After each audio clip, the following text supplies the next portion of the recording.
D'eau est l'équivalent d'une bourrasque de 3 ans.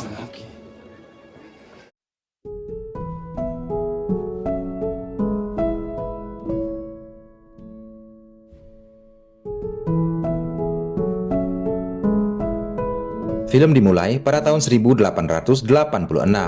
Arsitek Prancis bernama Gustave Eiffel. Dia dianugerahi warga kehormatan Amerika atas jasanya membuat patung Liberty. Setelah dari sana, Eiffel makan siang dengan anaknya di sebuah restoran. Lagi makan, Eiffel didatangi oleh asistennya bernama Jean. Jean memberitahukan pemerintah Prancis akan mengadakan pameran dunia yang tujuannya untuk membangun monumen yang akan menjadi simbolis negara. Namun Eiffel tidak tertarik dengan pameran tersebut. Setelah dari sana, mereka pergi ke kantor. Setibanya di kantor, Eiffel ditawari sebuah menara oleh arsitek lain. Namun Eiffel tidak tertarik untuk membeli proyek tersebut. Malam harinya, Eiffel bertemu dengan teman lamanya bernama Anton. Anton dikenal sebagai jurnalis yang dekat dengan para menteri. Eiffel menjumpai Anton yang tujuannya untuk melobi menteri agar mereka menyetujui proyek Eiffel untuk membangun kereta api cepat. Beberapa hari kemudian, Anton telah mempertemukan Eiffel dengan seorang menteri.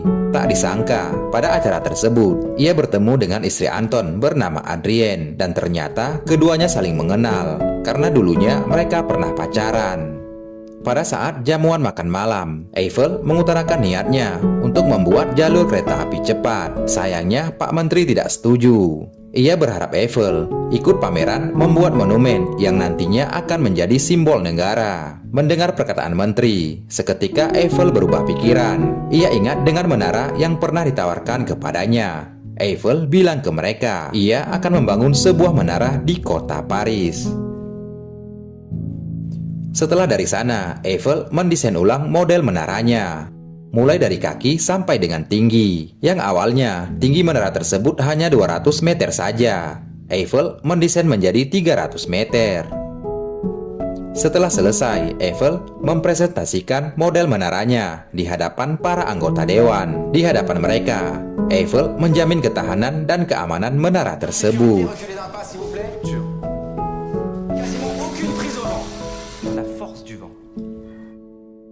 Sebulan kemudian, tibalah hari di mana para juri akan mengumumkan pemenang kontestan. Adrienne datang bersama Anton.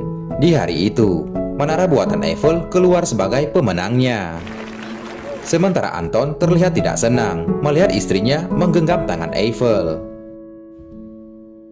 Pada sebuah acara, Pak Menteri meminta Eiffel untuk berdansa. Eiffel mengajak Adrienne untuk berdansa bersamanya. Lagi dansa, Eiffel meminta Adrienne untuk datang ke penginapannya. Namun Adrienne menolak karena semua telah berlalu dan sekarang ia telah memiliki kehidupan baru.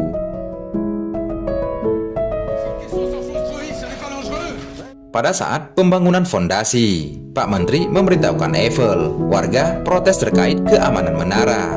Tidak cuma protes, warga sampai demo menuntut Eiffel membongkar menaranya. Masalah tidak berhenti di situ. Para pekerja menuntut kenaikan gaji.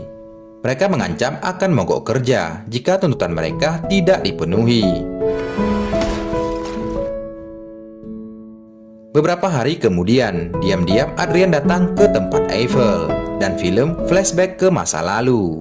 Saat Adrienne memberitahukan keluarga, ia akan menikah dengan Eiffel. Ayahnya tidak setuju dengan hubungan mereka. Adrienne berniat lari dari rumah. Sayangnya ia tersangkut di pagar yang membuat anaknya Eiffel keguguran. Mendengar pengakuan Adrienne, Eiffel merasa sangat bersalah. Ia berpikir Adrienne sengaja meninggalkannya tanpa kabar selama 20 tahun. Setelah pertemuan tersebut, Eiffel dan Adrienne sering menghabiskan waktu bersama. Di sisi lain, Eiffel harus menerima kenyataan pahit, di mana para investor berhenti memberikan dana pembangunan. Hal ini disebabkan banyak warga yang tidak setuju dengan pembangunan tersebut.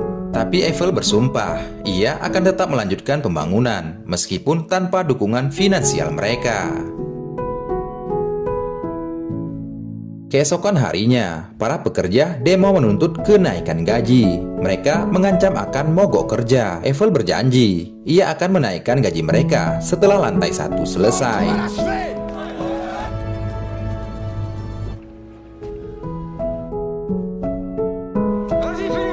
Setelah lantai 1 selesai, Eiffel dan para pekerja merasa sangat bahagia.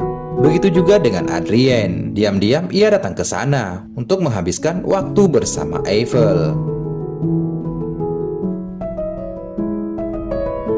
Pada suatu ketika, Adrien berbicara dengan suaminya. Ia minta cerai untuk menikah dengan Eiffel. Sayangnya Anton menolak. Ia mengancam akan merusak reputasi Eiffel jika Adrien nekat meninggalkannya. Anton kemudian menjumpai Eiffel dan memintanya untuk melupakan Adrien. Setelah 3 tahun lamanya, pada tahun 1889, Eiffel berhasil merampungkan menara tersebut.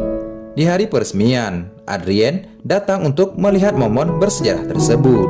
Sebelum akhirnya, ia menghilang dari pandangan Eiffel.